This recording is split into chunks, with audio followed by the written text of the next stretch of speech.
Car விபத்தில் சிக்கி பலியான அந்த நடிகருடைய மகன் வெளியான அதிர்ச்சி செய்தி தமிழ் சினிமாவையே ஒட்டுமொத்தமா நிலைக்குலைய வச்சிருக்கு.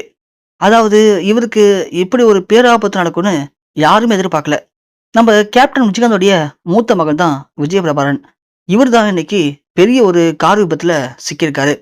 மருத்துவமனை கொண்டு போயும் மருத்துவர்கள் பார்த்துட்டு அவருக்கு ஒவ்வொரு பாகமா கொஞ்சம் கொஞ்சமா செயலிழந்துட்டு இருக்கு. எங்களால இனிமே காப்பாத்தவே முடியாது அப்படின்னு மருத்துவர்களும் கைவிரிச்சிருக்காங்க. அதற்கு அப்புறம் நடந்த மிகப்பெரிய துயரம் தான் ஒட்டுமொத்த தேமுதிக தொண்டர்கள் அனைவரையும் பயங்கர ஒரு துயரத்துல உள்ளாக்கியிருக்கு. அதாவது கேப்டன் விஜயனுடைய மூத்த மகன் தான் விஜயபிரபாரன்.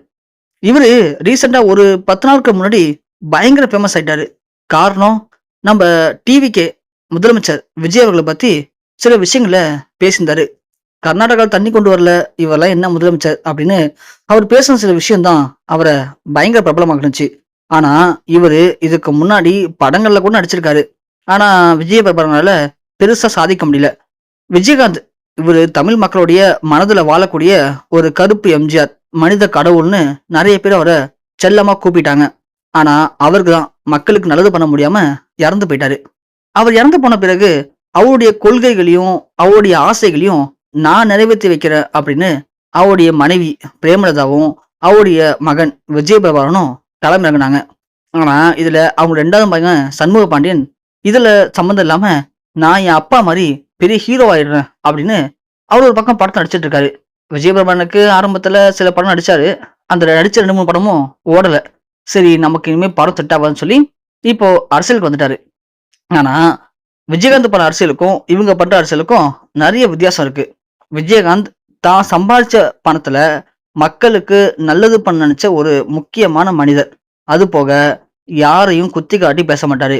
யார் மனசையும் கஷ்டப்படுற மாதிரி பேச மாட்டாரு. நான் உங்களுக்கு என்ன பண்ண போறேன் அப்படிங்கிறது மட்டும்தான் மக்களுக்காக பேசினாரு. மக்களுக்காக இறங்கி போராடின ஒரு நல்ல தலைவன்.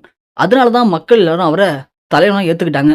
ஆனா பிரேமலதாவும் சரி, விஜயபிரபாவும் சரி, 2 பேருமே அதை பண்ணாம திமுக கூட கூட்டணி வச்சுக்கிட்டு இப்போ நல்லாட்சி புரியுற நம்ம விஜய் அவர்களை எதிர்த்து நிறைய விஷயங்கள தப்பு தப்பா புரிஞ்சுக்கிட்டு தப்பு தப்பா பேசி மக்கள் மத்தியில அவங்களுக்குன்னு இருந்த நல்ல பெயரையும் கெடுத்துக்கிட்டாங்க.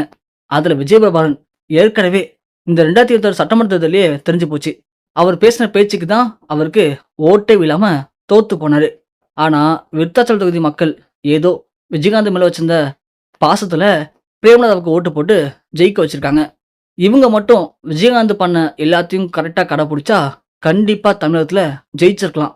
ஆனா இனி அது நடக்கிறதுக்கு வாய்ப்பே இல்லைன்னு நல்லாவே தெரிஞ்சு போச்சு. ஆனா விஜயபிரபாரன் ஏதாவது ஒண்ணு பண்ணி நாம வந்துடணும் முன்னாடி அப்படின்னு என்னென்னமோ கிறுக்குத்தனமா பண்ணிட்டு இருக்காரு. ஆனா எதுவுமே இங்க வேலைக்கு ஆகல. இப்படியாப்பட்ட இந்த நேரத்துல விஜயபிரபாரன் நம்ம விஜய் நின்னு ஜெயிச்ச திருச்சி தொகுதியில அங்க இருக்க குறையெல்லாம் கண்டுபிடிச்சி அதை வச்சு விஜய ஒட்டுமொத்தமா நான் ஒழிச்சு கட்ட போறேன் அப்படின்னு இன்னைக்கு அதிகாலையிலேயே படையெடுத்து திருச்சி கிளம்பியிருக்காரு. அப்படி அவருடைய கார்ல திருச்சி நோக்கி போயிட்டு இருக்கும்போது அவருடைய கார் பயங்கர ஒரு கோர விபத்துல சிக்கியிருக்கான். விபத்துல சிக்கி நம்ம விஜயபிரபாரன் மிக மிக மோசமான நிலைமையில தான் கொண்டு வந்து மருத்துவமனையிலையும் அனுமதிக்கப்பட்டிருக்காரு. அவரை பார்த்த மருத்துவர்களும் உடம்புல இருக்கக்கூடிய மிக முக்கியமான பாகங்கள் எல்லாமே ஒன்றும் இல்லாம போச்சு, எங்களால இதுக்கு மேல ஒண்ணுமே பண்ண முடியாது அப்படின்னு அவங்களே கைவிரிச்சிருக்காங்க.